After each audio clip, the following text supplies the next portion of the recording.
Hello everyone, अगर आप लोग कोरियन ड्रामास देखने आज पसंद करते हैं तो आप लोगों को पता होगा कि कौन है जी चैंग वूक। और जो जी चैंग वूक है सबके दिलों की जान और सबका फेवरेट एक्टर, ये उसका ड्रामा है। चले बिना देरी किए हम इस ड्रामे की शुरुआत करते हैं। हम देखते हैं कि जो जी चैंग वुक है उसका नाम इस ड्रामे में योन है और वो जेल में होता है जहाँ से वो अभी भी बाहर आया होता है। जैसे वो बाहर आता है उसे एक लड़का देख रहा होता है और वो नोटिस कर रहा होता है कि जो योन है उसकी बॉडी भी बहुत ज़्यादा टैटूज हैं। फिर नेक्स्ट सीन में हम देखते हैं कि कुछ गैंगस्टर्स भाग रहे होते हैं। वो ये सोच के भाग रहे होते हैं कि वो योन को पकड़ने वाले हैं, पर वहाँ पे योन नहीं होता, उसके रूप में तो कोई और ही होता है। वो कहता है कि मैं नहीं हूँ, मैं नहीं जानता हूँ। गैंगस्टर को समझ आ जाता है कि योन तो भाग गया। और जो योन हमारा मेन लीड है वो टैक्सी में होता है और उसके पास पैसे होते हैं। योन के बारे में हमें ये पता चलता है कि बचपन से वो ऑर्फनेज में पला बड़ा है, यानी कि अनाथ आश्रम में। और जो उसका बेस्ट फ्रेंड होता है वो उसे मिलने के लिए जाता है, जो कि एक वेट डॉक्टर है। और वहाँ जाके योन पूछता है कि मेरा डॉग कैसा है। डॉक्टर बताता है कि जो डॉग है वो ज़्यादा दिनों तक जिंदा नहीं रह सकता, उसका मौत का टाइम बहुत ही पास आ गया है।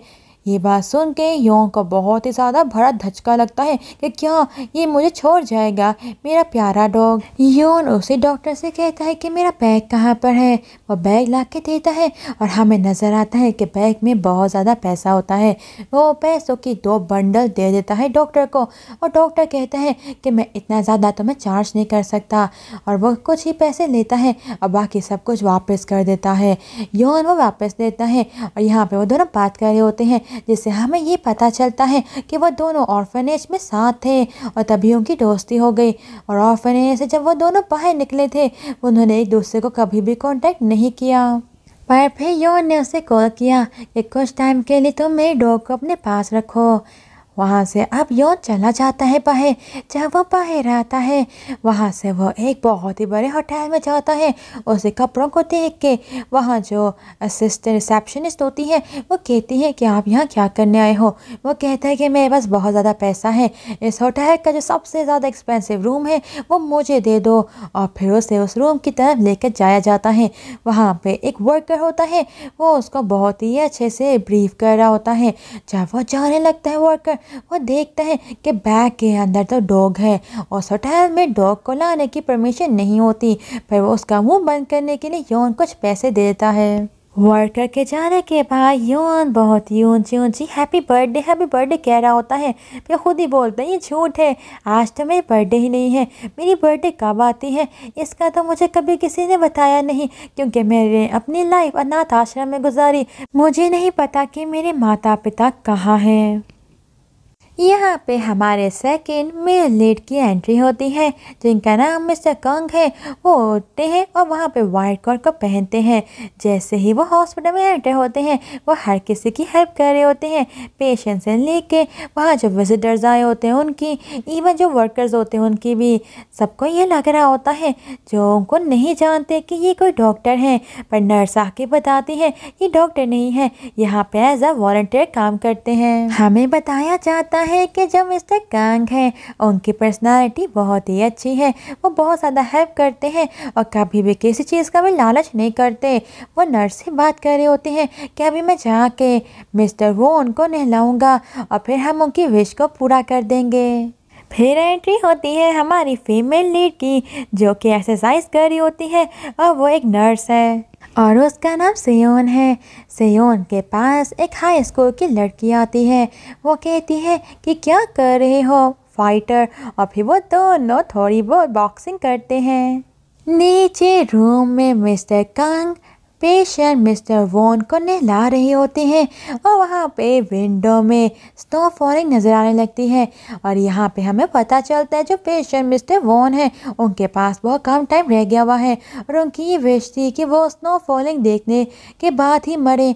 और यहाँ पे वो उनको स्नो फॉलिंग दिखा रहे होते हैं, पर ये तो आर्टिफिशियल स्नो फॉलिंग होती है, क्योंकि ऊपर जो हमारी फीमेल लीड है सीओम वो और कुछ नर्स और वहाँ पे जो हाई स्कूल वाली लड़की है वो सब लोग मिलकर स्प्रे से वहाँ पर स्नो फॉलिंग आर्टिफिशियली बना रहे होते हैं। पर जो पेशेंट मिस्टर वॉन होते हैं वो बहुत ही ज़्यादा हैप्पी हो जाते हैं। Mister Kang patient mister Won को बोलते हैं कि आपकी सेकेंड विश भी हम बहुत जल्द कंप्लीट कर देंगे, आज ही शायद वहाँ पे हम ले जाएं। अब हमें पता चलता है कि पेशेंट की सेकेंड विश ये थी कि वो वहाँ जाए और डेट पे और वो अपनी वाइफ के साथ डेट पे कुछ खाए। हम वापस योन के पास आते हैं। वो डॉग को देख रहा होता है। वो सैड होता है कि डॉग भी मरने वाला है। वहाँ पे डॉग सी को देख रहा होता है जो एक पोस्टर में बना होता है। योन कहता है क्या डॉग तुम्हारा दिल चाह रहा है यहाँ पे जाने को, मैं तुम्हें यहाँ ले जाऊँगा। हमें डॉक्टर हवांग दिखाया जाता है जो चलते हुए आ रहा होता है। वो कहता है कि सियोम तुमने बहुत ही अच्छा काम किया, तुमने बहुत ही अच्छे से स्नो फॉलिंग की। वो कहती है कि आपको अच्छा लगा, मुझे नहीं लगता था कि आपको अच्छा लगेगा। फिर वो कहती है कि क्या आप जाएंगे हमारे साथ, हमने यहाँ सी पे जाना है पेशेंट के साथ। डॉक्टर बोलते हैं यानी कि डॉक्टर हवांग बोलते हैं कि हाँ हम जाएंगे और उसके बाद मैं तुम्हें कहीं और भी लेकर जाना चाहता हूँ। क्या तुम्हारे पास कोई प्लान है क्योंकि आज तुम्हारी बर्थडे है ना। ये बात सुन के सियोम बोलती है कि मेरी बर्थडे तो है पर मेरे पास आज का कोई प्लान नहीं है, मैं आपके साथ जाऊँगी। अब वो पेशेंट मिस्टर वॉन को बाहर लेकर आ रहे होते हैं। मिस्टर कांग उनसे बहुत ज़्यादा अटैच है क्योंकि मिस्टर वॉन ने यहाँ पे ये शुरू किया था कि जो भी यहाँ पेशेंट आएगा उसके लास्ट विश को पूरा किया जाएगा ताकि वो खुशी खुशी मरे। इस हॉस्पिटल में वही लोग आते हैं जो मरने वाले हैं या उनकी लाइफ ख़त्म होने वाली है और यहाँ जो वॉलंटियर्स काम करते हैं उनकी वो छोटी छोटी विश को पूरा करते हैं क्योंकि उनके घर वाले तो यहाँ हॉस्पिटल में उनको छोड़ के चले जाते हैं। अब यहाँ पे जो पेशेंट मिस्टर वॉन होते हैं वही सारा कुछ लुक आफ्टर कर रहे होते हैं हॉस्पिटल का, पर फिर वो बहुत ही ज़्यादा इल हो जाते हैं। अब वो मरने वाले हैं और ये सारी रिस्पॉन्सिबिलिटी वो मिस्टर कंग को देते हैं। मिस्टर कंग कहते हैं आप मुझे अपनी वॉच क्यों दे रहे हो, ये वॉच तो आपकी सबसे एक्सपेंसिव चीज़ है, इसके अलावा तो आपके पास कुछ भी नहीं है। मिस्टर वॉन अपनी वॉच उसको देते हैं मिस्टर कंग को और साथ में कहते हैं मेरा टाइम ओवर हो गया है, अब आगे तुम्हें ये सब कुछ हैंडल करना है। और मिस्टर कंग में आके आंखों में आंसू होते हैं। वहाँ पे एक लेडी जो होती है वो पानी दे रही होती है प्लांट्स को और मिस्टर वॉन उसको देख रहे होते हैं, शायद ये उनका आज लास्ट डे है। फिर मिस्टर वॉन जो कि पेशेंट है उनको एम्बुलेंस में बिठाया जाता है, उनके लास्ट विश को पूरा करने जा रहे होते हैं यानी कि उनकी जो वाइफ है उनके पास, ताकि अपनी वाइफ के साथ वो डेट कर सकें लास्ट टाइम। सारे हॉस्पिटल वाले बाहर आके मिस्टर वॉन को गुड बाय कह रहे होते हैं कि आपने इस हॉस्पिटल के लिए बहुत सेक्रीफाइस किया है, अब आप जा रहे हो। सब लोगों को नहीं पता होता कि क्या वो सरवाइव कर पाएंगे, क्या वो कभी वापस आ पाएंगे कि नहीं। पेशेंट वॉन एम्बुलेंस में बैठे हुए सबको देख रहे होते हैं कि सब उनको गुड बाय कर रहे हैं। वो इतने ज़्यादा सिक होते हैं फिर भी अपने हाथ को इस तरह मूव कर रहे होते हैं जैसे कि वो सबको लास्ट टाइम गुड बाय कह देना चाहते हैं। योन एक शोरूम में जाता है और वहाँ पे रेड कलर की एक कार ख़रीद लेता है कैश पर। जो कि उसे कार बेचता है ना, वो देखता है कि उसके हाथ पे एक टैटू बना हुआ है। जब योन चला जाता है वो कॉल कर देता है गैंगस्टर को कि जिसे तुम ढूंढ रहे हो ना वो यहाँ से कार ख़रीद के गया है। एम्बुलेंस में हम देखते हैं कि जो पेशेंट वॉन होते हैं उनकी जो कंडीशन होती है बहुत ही ज़्यादा ख़राब हो जाती है, यानी कि उनका सांस फूल रहा होता है। जो नर्सें होती हैं और जो डॉक्टर हवांग होते हैं वो कहते हैं कि शायद लास्ट टाइम बिल्कुल पास आ गया हुआ है। मिस्टर कंग कहते हैं नहीं, हमें लेकर जाना है, इनके लास्ट विश को पूरा करना है। वो बहुत ही स्पीड से एम्बुलेंस को चला रहे होते हैं और वहाँ पर हम देखते हैं कि जो योन होता है उसके पीछे गैंगस्टर आ जाते हैं। गैंगस्टर उसको स्पॉट करते हैं। अब योन वहां से बचने के लिए फुल ऑन ट्राई कर रहा होता है। ये सब ट्राई करने के चक्कर में योन की वजह से कार्स हिट हो जाती हैं और उनका एक्सीडेंट हो जाता है और एम्बुलेंस थोड़ी सी साइड पे चली जाती है। और एम्बुलेंस जब साइड पे जाती है तो मिस्टर कांग को पाँव में बहुत ही बड़ा घाव लग जाता है जिसकी वजह से अब वो ड्राइव नहीं कर पा रहे होते। वो जाते अपनी एम्बुलेंस से निकल कर जाके योन को पकड़ते हैं, कहते हैं तुम्हारी वजह से सारा एक्सीडेंट हुआ है और मेरे लिए बहुत ही इम्पॉर्टेंट है, अब तुम ड्राइव करोगे एम्बुलेंस को और मेरे साथ चलोगे। अब यूं देखता है कि गैंगस्टर्स आ रहे हैं। वो सोचता है कि मुझे अपनी कार यहीं पे छोड़ के जाना होगी। वो कार को वहीं पे छोड़ता है और एम्बुलेंस में बैठ जाता है और फिर अपने बैग में से बहुत सारा पैसा निकाल के इस तरह उछालता कहता है, सब लोग पैसे ले लो, जो भी कंपनसेशन दे उससे कर लो। और वो पीछे बोलता है कि मेरे बैग का ख्याल रखना। सियोन वो बैग को पकड़ती है, उसे नहीं पता होता कि उसमें डॉग है। फिर वो सी के पास पहुंच जाते हैं और यहाँ पे हमें पता चलता है कि जो पेशेंट वॉन है उनकी वाइफ का तो देहांत कब का हो चुका है।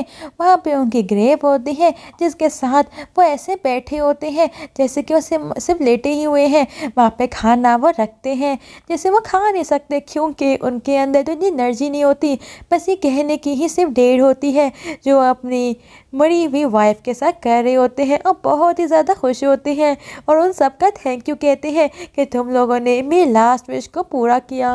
हर कोई वहाँ पे इमोशनल होता है कि कैसे वो अपना लास्ट टाइम गुजार रहे हैं।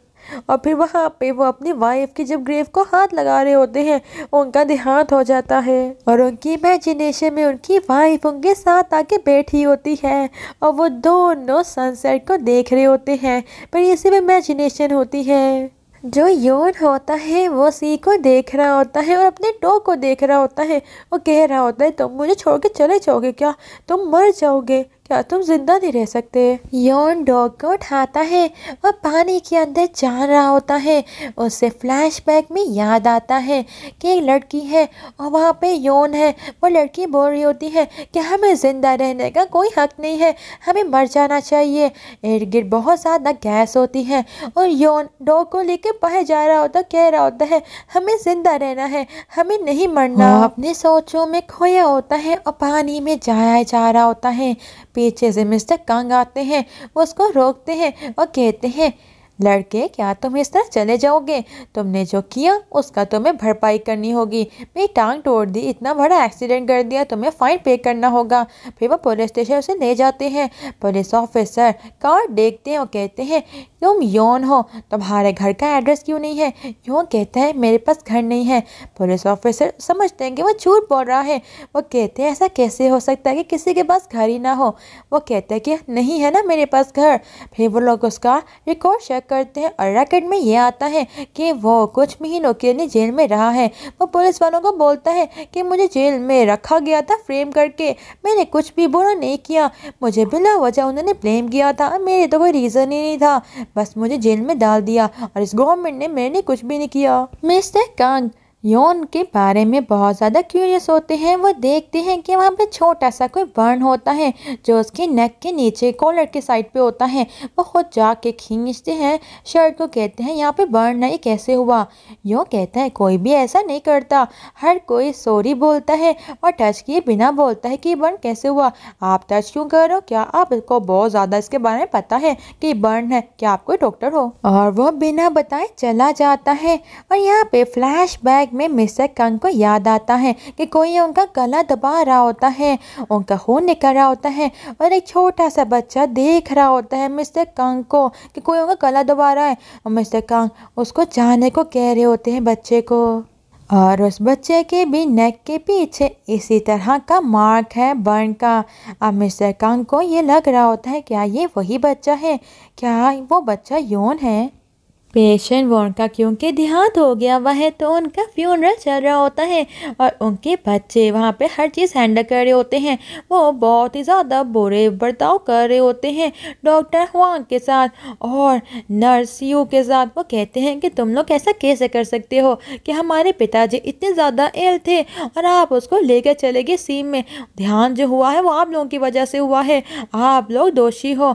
मिस्टर कंग आते हैं और वह कहते हैं कि हमारा कोई भी दोष नहीं है इसमें, हमने उनकी विश पूरी की है, आप लोग तो उनसे मिलने के लिए भी नहीं आए, हम आपको इतना कॉल करते रहे, आप तो कॉल भी रिसीव नहीं करते थे। मिस्टर कांग आके उस लड़की को बोलते हैं तुम्हें पता है जो मिस्टर वॉन थे ना, जो पेशेंट वॉन थे, उन्होंने मुझे बताया था कि आप लोगों को सिर्फ इतना इंटरेस्ट है कि उनका इंश्योरेंस आपको मिलना है और कुछ भी आपको नहीं है उनका फ़र्क पड़ता कि वो जिंदा है या वो मर गए। अब ये बात सुन के उनकी बेटी कह रही होती है ऐसा कुछ भी नहीं है और वो वॉच देखती हुई कहती है कि ये मेरे डैड की वॉच है, तुम कैसे पहन सकते हो, तुमने इस वॉच के लिए मेरे डैड का कत्ल किया है, तुम तो यहाँ पे मर्डर हो। मिस्टर कंग कहते हैं ये वॉच जो है ना तुम्हारे डैड ने मुझे खुद दी थी, उन्होंने मुझे सारी रिस्पॉन्सिबिलिटी दे दी कि अब उस हॉस्पिटल को मैंने मैनेज करना है, मैं सब कुछ देखूंगा। और पता है उन्होंने मुझे क्यों कहा, क्योंकि उनको अपने बच्चों पे भरोसा नहीं है कि वो किसी के लिए हेल्पफुल बन सकते हैं या कोई चेंज लेके आ सकते हैं या उनकी रिस्पॉन्सिबिलिटी को दोबारा अच्छे से निभा सकते हैं। सीओ के पास आते हैं डॉक्टर हवांग को कहते हैं कि कहीं ना कहीं हमारा दोष है, हमें ऐसा करना नहीं चाहिए था। मैं जानता हूँ कि हमारा जो आइडिया था और जो हम करना चाहते थे वो एक अच्छी सोच थी कि उनकी हेल्प हो जाएगी, उनकी लास्ट विश पूरी हो जाएगी, पर शायद हमने ओवरडू किया, हमें उनको लेकर जाना ही नहीं चाहिए था। अब डॉक्टर हवांग अपने कार में आते हैं, वो देखते हैं कि उन्होंने एक लॉकेट परचेज किया होता है आज को देने को सीओ को, पर वो सीओ को नहीं दे पाते। अब वो सोच रहे होते हैं कि मैं क्या करूं और उस लॉकेट को बंद करके रख देते हैं। आप वहाँ पे प्रोसिक्यूटर ने बुलाया होता है योन को भी और मिस्टर कंग को भी। योन को वो कहते हैं कि तुम्हें फाइन पे करना होगा। योन इसके वजह से बहुत ज़्यादा गुस्से में होता है, वो बाहर जाके कह रहा होता है कि मैं ऐसे ही दे दूंगा, पर मैं गवर्नमेंट को पैसे नहीं दूंगा, इस गवर्नमेंट ने मेरे लिए कभी कुछ नहीं किया, मुझे सिर्फ इस गवर्नमेंट ने ही फंसाया है। और मिस्टर कंग ये सब कुछ सुन लेते हैं, वो स्टोरी जानना चाहते हैं, पर वो सामने जाके योन से पूछना भी नहीं चाहते। योन जब वापस होटल आता है वो देखता है कि गैंगस्टर उसका वेट कर रहे हैं उसी होटल में। वो कहता है मैं क्या करूं, कैसे अपने रूम तक जाऊं, क्योंकि मेरे रूम में मेरा डॉग पैसा है, वो सब कुछ तो मुझे चाहिए ना। उसे नज़र आता है ये वही वर्कर होता है जिसे उसने कुछ पैसे दिए होते हैं। वो वर्कर से कहते हैं कि क्या तुम मेरी हेल्प करोगे। वर्कर अपनी यूनिफॉर्म उसको उतार के देता है और वह यूनिफॉर्म पहन के अपने रूम में चला जाता है और वहाँ से अपने डॉग को और पैसे को लेकर बाहर निकल जाता है। गैंगस्टर को बाद में पता चल जाता है, पर तब तक बहुत देर हो चुकी होती है क्योंकि योन तो निकल जा चुका होता है। डॉग की कंडीशन अच्छी नहीं होती तो वो डॉग को लेकर जाता है डॉक्टर के पास और डॉक्टर कहता है कि इस डॉग की अब एज खत्म होने वाली है, इसने मर जाना है, इसको इतनी पेन में रखने की जरूरत ही नहीं है, हम इसे पहले ही मार देते हैं। वो कहते हैं कि हाँ शायद मुझे मार देना चाहिए इस डॉग को। और फिर डॉक्टर जैसे ही डॉग को लेकर जा रहा होता है वो डॉग वो करता है और आके योन के पास आ जाता है। योन कहता है ये शायद डॉग अभी मरना नहीं चाहता, इसे पेन है, ये रहना चाहता है, कुछ करना चाहता है, मैं इसे अपने साथ लेकर जाऊंगा। फिर वो जाके अपनी कार में बैठता है, उसे मैसेज आता है कि जो मिस्टर कांग है और हॉस्पिटल में वर्क करते हैं एज अ वॉलंटियर, उनका एक्सीडेंट का आपको फाइन पे करना होगा। वो देखता है हॉस्पिटल का नाम और वो इंटरनेट में चेक करता है। वो सोचता है कि मुझे यहीं जाके एज अ वॉलंटियर काम करना चाहिए।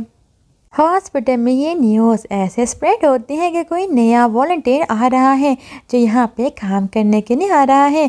सब लोग बहुत ज़्यादा एक्साइटेड होते हैं कि कौन आ रहा है। तभी रेड कार सामने आती है और उसमें से योन निकलता है। सब लोग शॉक्ड होते हैं, स्पेशली मिस्टर कांग और सीओ। सीओ कहती है तुम यहाँ क्या कर रहे हो, तुम्हारी वजह से एक्सीडेंट हुआ। वो भागते हुए आती है और उसकी न्यू कार का जो साइड मिरर होता है वो तोड़ देती है। यहाँ पे इस एपिसोड का एंड होता है ये जानने के लिए कि क्यों योन एज अ वॉलंटियर वहाँ काम करने के लिए आया है और क्या इनका यहाँ पे कोई रिलेशनशिप चलेगा और क्या वो अपनी पर्सनालिटी को चेंज करेगा। ये सब जानने के लिए हमें नेक्स्ट एपिसोड का वेट करना होगा। अगर आपको ड्रामा अच्छा लगा है तो मैं इसे कंटिन्यू करूँगी। कॉमेंट सेक्शन में ज़रूर बताइएगा कि आपको ये ड्रामा कैसा लग रहा है। Thank you.